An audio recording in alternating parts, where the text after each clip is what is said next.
Estamos de volta com o passeio histórico pelas ferrovias mineiras. Agora nós vamos até a cidade de Sarzedo para se lembrar do tempo da Maria Fumaça.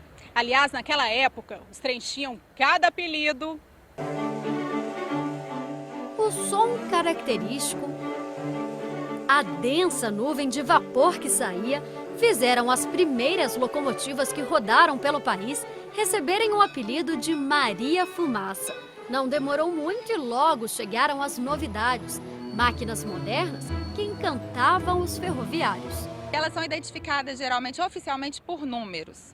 Então é uma locomotiva 20, a locomotiva 239, mas os ferroviários eles têm uma relação muito próxima com esse material e acabaram dando nomes para algumas delas. Então acho que uma das mais emblemáticas aqui em Minas é a Zezé Leone, que fazia um trecho em Santos Dumont. Hoje ela está lá na cidade de Santos Dumont mesmo. E o nome foi em homenagem à Miss Zezé Leone, que os ferroviários eles achavam que era uma das locomotivas mais bonitas do país. Então, em homenagem à Miss, foi dado esse nome, Zezé Leone. A criatividade era mesmo uma marca dos funcionários que muitas vezes usavam o humor. Os trens de passageiros que ligavam BH a Lafayette, por exemplo, foram carinhosamente apelidados de Catajeca.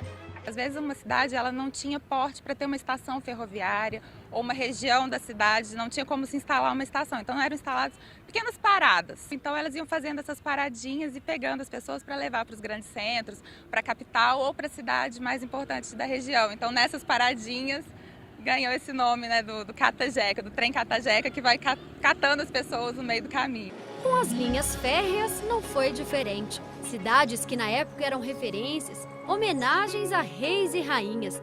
Rios importantes na região também emprestaram seus nomes aos percursos. É o caso da linha do Paraopeba, que tem grande parte da sua extensão margeada pelo rio com o mesmo nome. Nela, em 1917, foi construída a estação de Sarzedo. Era um povoado pacato, né? E a partir daí, a partir da chegada, né? Quando chegou o pessoal para trabalhar na estação, a cidade mudou toda. De repente, pessoas que praticavam uma atividade, principalmente a atividade agrícola, passou a exercer uma outra atividade em função da estação. A cidade dobrou de tamanho e todas as atenções ficaram voltadas para a estação.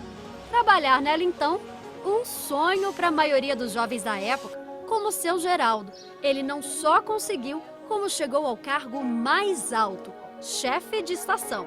Eu trabalhei na Rede Ferroviária Federal 35 anos, 4 meses e 21 dias. E ia trabalhar mais. Eu costumo dizer para minhas filhas, elas morrem de rir. Eu falo com elas assim, se eu andar o Sarzedo joelhado no chão, eu não pago a Deus o tanto quanto Deus foi bom para mim. Sentimentos de orgulho e gratidão é o que a gente mais percebe por aqui. Para mim, a primeira mãe é biológica, a segunda é a Rede Ferroviária, porque tudo que eu tenho hoje eu agradeço a ela. Eu criei meus filhos, tenho meus netos hoje, tudo através da Rede Ferroviária. O espaço que por tanto tempo foi o coração da cidade foi tombado em 2007 pelo Patrimônio Histórico Municipal. Agora é museu, dividido em duas partes, uma dedicada à história da mineração.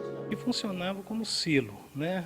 Existe silo para estocagem de soja, de café, de milho, mas esse aqui estocava minério de ferro, né? Então o minério era estocado aqui e depois colocado, né, no vagão através dessas comportas que existem aí. Né? Usava também um trabalho manual, um trabalho com garfo e com pá. Né? Os operários julgavam para dentro do vagão o minério de ferro. A outra parte do museu é a casa onde funcionava o escritório da rede ferroviária. E para deixar tudo exatamente como era no passado, ela foi restaurada. Quando iniciou o trabalho de restauro, uma das preocupações foi descobrir a pintura original, né? O restaurador, ele teve um trabalho, ele foi trabalhando a parede e descobrindo que havia pinturas, tintas sobrepostas, né?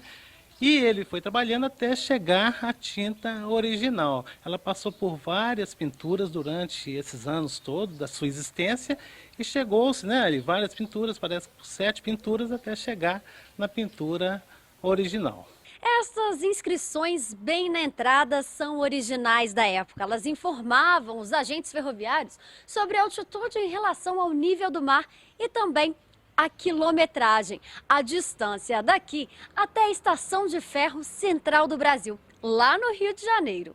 Que era restrito aos agentes ferroviários, né? Aqui era um espaço denominado agência, onde era feito os trabalhos de escritório, das escrituras e a venda de passagem. Essa bilheteira, por exemplo, ela é original. Ela servia para condicionar os bilhetes. Essa mesa era usada aqui na estação, né? Ela era da estação, dessa estação mesmo, e a máquina de escrever era muito usada. Escrever tudo que acontecia, né? O cotidiano da estação, tudo que acontecia e que era inerente à estação, à ferrovia, era escrito, né? Registro, despachos, instruções de serviço, memorando, uma série de coisas, era o serviço do agente de estação. Nós temos um carrinho, né? Um carrinho de mão que era para transportar as mercadorias que eram condicionadas aqui e que estavam aqui para ser despachadas.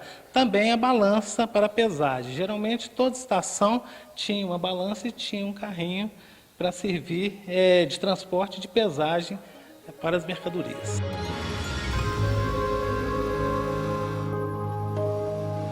Além de escoar o minério, a linha férrea de Sarzedo também foi muito importante para o transporte de pessoas. Mais do que registrar as belas paisagens de Minas, elas também traziam pelos trilhos o novo, as notícias do que acontecia longe daqui. E entre tantas chegadas e partidas, o amor acontecia. E muita gente arrumou namorado. A minha mãe arrumou namorado, meu pai era ferroviário. De tarde ficava passeando pra lá e pra cá. E era o dia que vestia os vestidos bonitinhos para poder passear. Eu acho que a gente não pode deixar pagar da memória essas coisas boas, né?